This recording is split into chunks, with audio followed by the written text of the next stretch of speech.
All right, welcome back in another episode of Indiebnb. Today, I'm joined by my roommate, live from my basement, Matt Morabito. Matt, how you doing? I'm doing good. I'm happy to be here. Longtime fan, first time caller. There we go. There we go. This is the first of its kind. We're not interviewing an actual band tonight. Obviously, we're going to get some insights into Mr. Morabito's musical history, some background. Get into a little bit more about what makes him and what shapes the music that he listens to today and how it shapes his life. So Matthew, let's first start off. What's the first song you remember hearing in your entire life?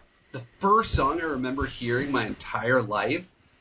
I don't know if this is truly the first song I ever heard, but the first song I remember would have to be my mom singing "You Are My Sunshine" to me.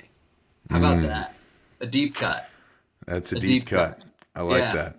Yeah. Also, before we get too far away, I just want to say, when we were talking about this podcast earlier, I was like, you're explaining to me how I would fall into the order and how you've had all these musicians and talented folks on here. I kind of feel like honored that I'm the least talented guest that you've ever had. I feel like Mr. Irrelevant, like I just made the cut. I tell you what, man, you are your best ability is your availability, and my friend, you were available tonight as I just accosted you to do this. So that's right. I don't think you're the least talented. I don't think you're the most talented. I think that we all fall on a spectrum, and everyone's got a lot to offer. So and you've got what you have to offer for us today. I think a new perspective upon going to concerts, right? Like we all, a lot of the people who were fans of this show, who are people who've been on the show, like they go to a lot of shows, and so from your perspective, like what makes something great? What makes a good concert night? For you, Matt Morabito. Wow. I think a handful of things. I think, the easy thing to go to is sort of the artist and how important that artist is to you. But I think it's really a great concert night is comprised of, not only the artist, but the venue and the people you're with, the people that are around you that you may not know. Sort of those things. So there's a lot that can go into a great concert night, and it doesn't have to be these huge, arena shows or amphitheater shows. It can be, I think actually a lot of the best shows that I've been to are oftentimes kind of smaller, lesser known artists because it's a little more intimate. So depending on what you're looking for and what kind of artists that I'm excited to go see, it really depends on all of those things, I guess. Yeah, it's weird because I've had great times at huge music festivals, and I've had amazing times at tiny, shows, not tiny shows, but smaller shows at Eddie's Attic, in Decatur. Mm-hmm. So it really just depends on what you're in the mood for, I think. I love it. Well, for you, do you have a couple of top moments that you've, that stick out in your mind where all of the boxes were checked? The artist was great, the venue was great, the people you were with were great, the people around you were great, and affected that response. So who gave you the quadruple double? In that case, what artist and where was it? I have a couple. So, I'll give you one in the Atlanta area and one not in the Atlanta area. How about that? The first one for me, where everything really came together, not first one chronologically, but the first one I'd like to discuss is seeing St. Paul and the Broken Bones at the Eastern was amazing. I've been following St. Paul for, over 10 years, maybe 15 years now, which is wild. I've seen them play twice in Columbia, South Carolina, and then I think 3 times in Atlanta, so 5 total. But the first time I saw them at the Eastern was unbelievable just because I was with a great group of people. The Eastern as a venue is, I think, top notch. And on top of that, just what really clicked it for me is we're all. It's a great concert. I heard at one of their performances, St. Paul was being interviewed, and the interviewer was like, "Dude, I would listen to you sing the phone book. Like, you're that good." And it's pretty electric. Like, he is a really talented guy. But I remember, like, about 2/3 of the way through the show, Paul Janeway, the singer, just disappears from the stage. He's still singing, but he's gone from view. Everyone else is still playing up on the main stage, and he just appears behind us in like the upper level. And he spent the next 2 or 3 songs just in the crowd, like giving people the microphone, belting it out, and it turned it into this like interactive experience where he was like leading us in basically karaoke for a while, which was unbelievable. So that one sticks out to me for sure as like all the boxes were checked sort of deal. And then the other one that came to mind was Hangout Music Festival in 2013. And I will die on this hill. I think that may be the greatest music festival lineup ever created, at least in our lifetime. At least in our lifetime. Wow, that's strong words for a strong man. Yep, and I get it. I'm biased. I had a blast there. I was there with a bunch of our friends and whatever, but I have to believe it was a unique experience being on the beach in Alabama and running down the beach from the Bass Nectar show that had just ended to go get as close to the stage for Tom Petty and the Heartbreakers as you could be. Like, that's just such a weird collection of people. What a sentence. Yeah, exactly. But yeah, that moment in particular was pretty wild. I mean, we saw Stevie Wonder play there, Kendrick Lamar relatively early in his career. Who else? I mean, everybody, even like the early in the day folks were awesome. The first show we saw there was probably at 1 p.m. and it was Toots and the Maytals, which was unbelievable to see. They covered John Denver's Take Me Home Country Roads, but instead of West Virginia said West Jamaica, and it just like blew my mind. Yeah, I mean, unbelievable. Yeah, I mean, that's 13 years ago, but I remember being a younger version of myself just in awe at what was going on at that place. So those are my two moments that have come to memory first. I mean, what a lineup that you got at that Hangout Festival, and I don't know if they still do it or not. I think it's still relative, but music festivals, they're kind of like so much in the zeitgeist now. But like there are people just like you who have that same that same kind of feeling when it was like really not as big of a thing, maybe as it is today. So that's very cool. And as the person who was a bystander at the St. Paul show, I'm just going to go ahead and use a real business term here and just say, double click on that. That was a real interesting concert, and really had a great time being able to see that one. That I've worn that shirt on this show a few times. Nice. So I have some memories from that specific show, and I believe they're coming back soon. So they're on their way back to Atlanta again. So you'll have to get maybe a second chapter at the Eastern with St. Paul and the Broken Bones. Yeah. I mean, I'm gonna have to look into that. I would love to go see him again. It's been a while. Been a while. I know Parcels is also coming back in, I think, November or October, maybe. October 15th, Parcels at the Eastern. We'll just make this a commercial for the Eastern, I suppose. Sure. But Why not? You do a great job. I will be at that one as well. So excited to see the Parcels. I've never seen them before live, and I've only heard good things, and I've seen due to one of our other friends, Joe Sheroff, the epic.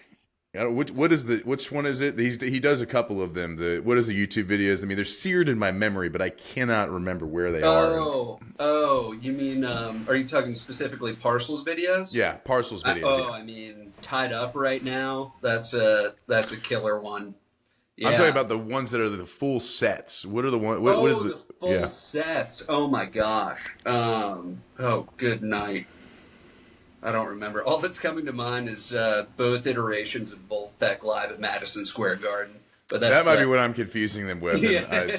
Again, not the same band, but essentially, you you get put in a pregame with Joe Sheriff. That's what's going to happen. You're going to get both picked. Hey, I've been there. I've seen those videos myself hundreds of times. But yeah, all I can say about the Parcel Show, get ready to boogie. It was a fun time last time. All right, we love that. Well, speaking of boogieing, I mean, like, look, I know you.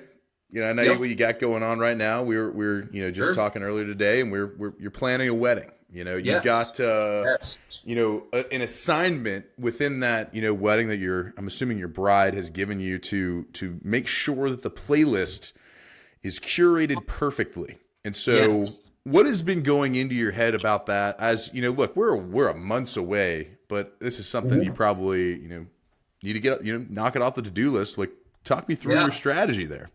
Yeah, so it's been an interesting process so far, and it is, initially I was thinking about it, and I was really excited. Like, oh, this is how fun is this going to be? I get to create a playlist of like all my favorite music, and it's going to be played for all the people that I love the most in this world at my wedding.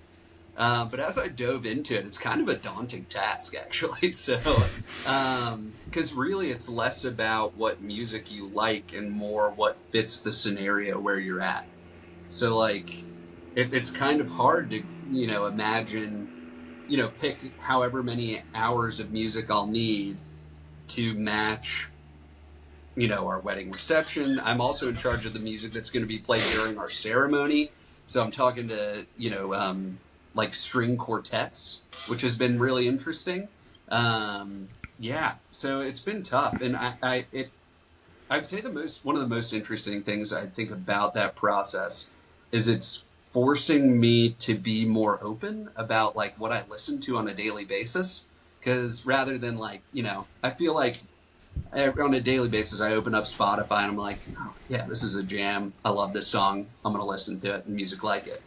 And now I kind of have to broaden my horizons to stuff that I may not know and be like, okay, what can we listen to that everyone will enjoy, while we're done with dinner, while we're starting to dance, while we're, at the rehearsal dinner, at the welcome party, stuff like that. So it's like, it's really creating multiple playlists to be the soundtrack to a whole weekend, which is pretty tough. But so far and we were actually talking about this earlier today, what I've been really focusing on is sort of the music for the times where I know people are going to be talking over it a lot, where I still want it to be good quality music. Because to be honest with you, I've always been more of a live band guy at weddings, but I'm now on board with the DJ for this one. So it's been a total change of pace. I always imagine it'd be like, all right, what will sound great at this wedding with a live band?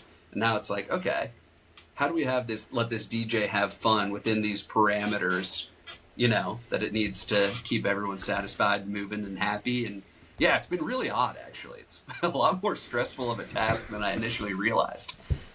So like, what's like, I mean, you're talking about music while we're eating dinner. Like, sure. Is that going to be Fred again? Is it going to be, some easy listening, maybe a jazz perhaps? What are the things that you're looking for that scenario? And then again, obviously the real $1 million question is what's going to get everybody on the dance floor and what's going to be the first dance. So that's true. That is true. I actually do have my first dance song picked out for my soon-to-be wife and I, but I'm keeping that one a secret. I would love to give Indiebnb the inside scoop, but I don't think my wife even knows it yet. My soon-to-be wife even knows it yet. So I'm going to let her give that blessing, and then I'd be happy to share it with you. We'll have you back on. Yeah, perfect.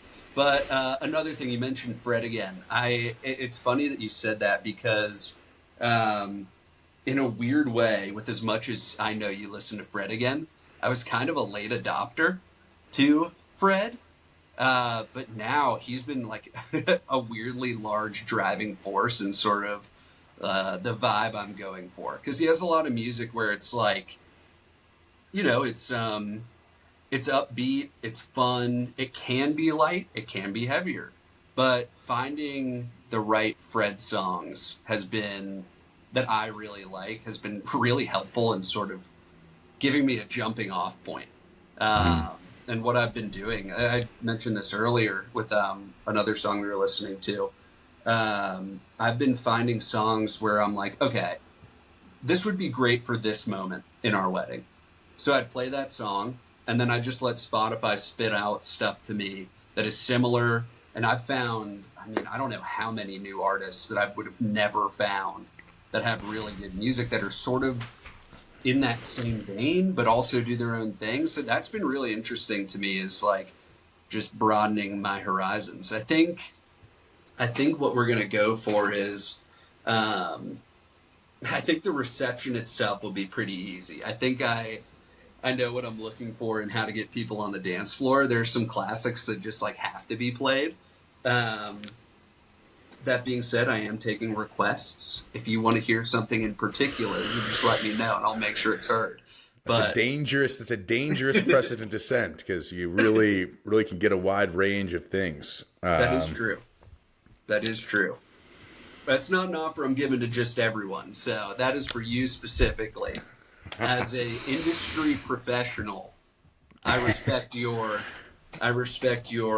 judgment. So, and that, yeah. By what you mean there is, I'm a professional wedding guest. I've well, I think you're a professional in both regards. You have a music podcast, and you are also by far gold medalist in wedding guesting. So, yeah. What's going to be interesting, and if I'm going on about the wedding music too much, just let me know. But one thing that I found was really cool was actually, like, Callie and I agreed on, we want the DJ for the reception, but we want somebody in person to be playing music during our ceremony. And sorting through like an oddly large catalog of violinists and celloists and things like that has been really interesting. I found this one group, I can't remember, I want to say it's like Sinfo Beats or something is their name. I'll remember their Instagram later, but they have like all electric violins and cellos and portable amps. So they can be like walking around and like playing the violin, and I watched like a ton of their stuff because they were just so good. So I've been having a lot of fun doing that because that's just so far out of my wheelhouse. Like I'll listen to classical-ish music, once or a couple times a month, just when I'm working to keep something going on, but I never really listened to it on a daily basis for sure. So listening and diving into that stuff has been pretty fun, actually. Interesting. What's the aisle walk down song? Can we get the exclusive on that? Yes, that is going to be a song that we both love, which is Hell Yeah by Hell Yeah off of the album Hell Yeah. For those who don't know, that's my funeral playlist opener, Hell Yeah by Hell Yeah on the album Hell Yeah. And if you haven't heard it, you don't give a shit, go get your Hell Yeah, man. Throwing bows in the pit, you get your Hell Yeah. Hey, I'll sing the whole thing right now. All that is Hell Yeah. That's right. Hell. Oh, my goodness. Wow. Well, I tell you what, that's going to be a banger walking down the aisle for that. Bold that you guys are choosing that. What's, after this, you're walking back down the aisle after it's over. You're now hitched forever to Callie. I mean, what are we doing there? Oh, man. I haven't gotten that far. I don't know. I really haven't got, our walkout song is going to be a tough one because it's got to be fun.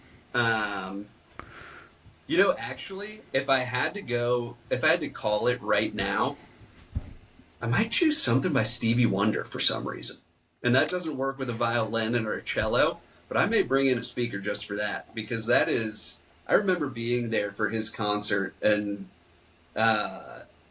he's just one of the greatest like performers and musicians of all time, and that has like a special place in my heart just from the time that I was there, and I think that'd be really fun. All right, we're making decisions on this podcast. Hey, next up, we're going to figure out what kind of forks we're doing and what kind of cutlery will be available. Three-pronged forks, not four. Got to go there. Not four, three. Got it. We're going tridents. I love it. I love it. Well, I appreciate you sharing all that. Obviously, as people are planning a wedding, very, very stressful time. Other than that, as far as something you would say is the soundtrack to your life, if you're, in the car for a long drive, give us, one song that you're going to play on a long car ride. Ooh. Okay. I have a clarifying question. Am I driving? Yes. Okay. If I'm driving, long car ride, just cruising, I'm listening to Dust in a Baggie by Billy Strings. There's something about that song. It just makes me want to put the pedal to the metal. I love it. Yeah. It is kind of odd. I love listening to bluegrass music when I'm driving, just because it's a little more upbeat, fast paced, and it keeps me entertained and focused. And I listen to a lot of Billy Strings. I know he's not necessarily bluegrass, but Tyler Childers and Sturgill Simpson too will often be played in my car if I'm on a long car ride. I think they're really good. If I had to guess, in addition to them being more upbeat, most of the time, specifically the bluegrass, I think those three people that I just named have in common that they're really good storytellers within their music. So I enjoy listening to them because they're obviously insanely talented and their songs are catchy and fun, but also they're telling, real stories that are interesting, and they're often, somewhat coded. They're not always spoken or sung with straightforward lyrics. So it's fun kind of deciphering what their story is and how it ties into their life and where they came from when they were writing that and performing it. So, yeah. And to be fair, I've never thought that deeply about why I listen to that music. So if that does not make sense, I apologize, but that's my best guess. I mean, I tell you what, it sounded like you've already practiced that whole entire spiel. So I think you nailed it there. But as we kind of transition out, want to get you into the Pete Peterson party pack of questions. 20 questions, rapid fire, right in a row. Let's go. I know you are a G-free man, so please assume any food-based questions are G-free. Okay. Therefore, we're not going to be like, well, I can't have that. It's it's fucking G-free, Beto. So we're going to go ahead and just we're going that way. All right. Great. Here we go. Number 1, cake or pie? Matthew Morabito. Oh, man. Cake. He's caking it up. All right. Cake. Here we go. Salad or soup? Oh, salad, actually, I think. Salad. Okay. Yeah. All right. Sunrise or sunset? What are you seeing more of these days? Oh, sunset, for sure. Big sunset guy. Love it. Golden hour, baby. Here we go. Oh, yeah. Home run or a touchdown? What would you rather score? Oh. Home run. All right. I'd love to launch that bat. Yeah, there we go. Pimp the bat out. I like it. All right. Night in or night out? What are you having more of these days? Ooh, these days? Nights in. For sure. Okay. All right, when you do go out and your jam comes on, are you more likely to hit the robot or the worm on the dance floor? Oh, robot. I leave the worm to you. I leave the floor work to you, G-Man. All right. Guac or queso at your favorite Tex-Mex spot? Queso. All day. Queso all day. All right. Waffles or pancakes? Ooh. I'm a pancake man. I don't know why. I'm a pancake man. Pancake man. Yeah. All right. Coffee or tea with your pancakes? Ooh. I'm a tea guy. Tea-man? Yeah, tea-man. I'm a tea. All right. We love it. Yeah. All right. Dogs or cats? Dogs all day. Dogs all day. All right. Ninja or a pirate? What do you identify more with? Ooh. Oh. This is a stumper for me. I think pirates are on beaches more often. So I think I identify with pirates more. But I also am in love with the stealth of a ninja. So if I had to pick one, I'm going ninja, actually. Ninja. All right. Yeah. We like it. All right. Yeah. Chips or pretzels? Chips. Without a doubt. All right. Yeah. Fries or tots? Fries for sure. Fries. Yeah. All right. After a long day, you're more likely to unwind with a TV show or a movie? Ooh, TV show. All right. Good series. Yeah. Love it. Are aliens real? I think the sheer size of everything leads me to say yes. Okay. Yeah, I'm going to say yes. He's an aliens guy. All right. Yeah. If you were a fruit, what kind of fruit would you be? Ooh. You know, I have no explanation for this, but I'm going to say blueberry. You eat a lot of them. That's probably why. They're good. I agree. All right. Is love at first sight real, Bito? I think so. All right. Yeah. And give you two bands that we ought to know, that we ought to check out. Ooh, two bands that you ought to know. That's a great question. Let me think.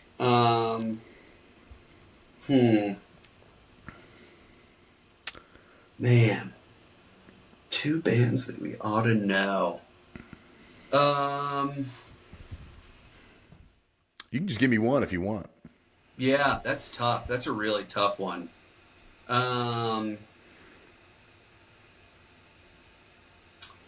Man, as of right now, how about this? I don't know.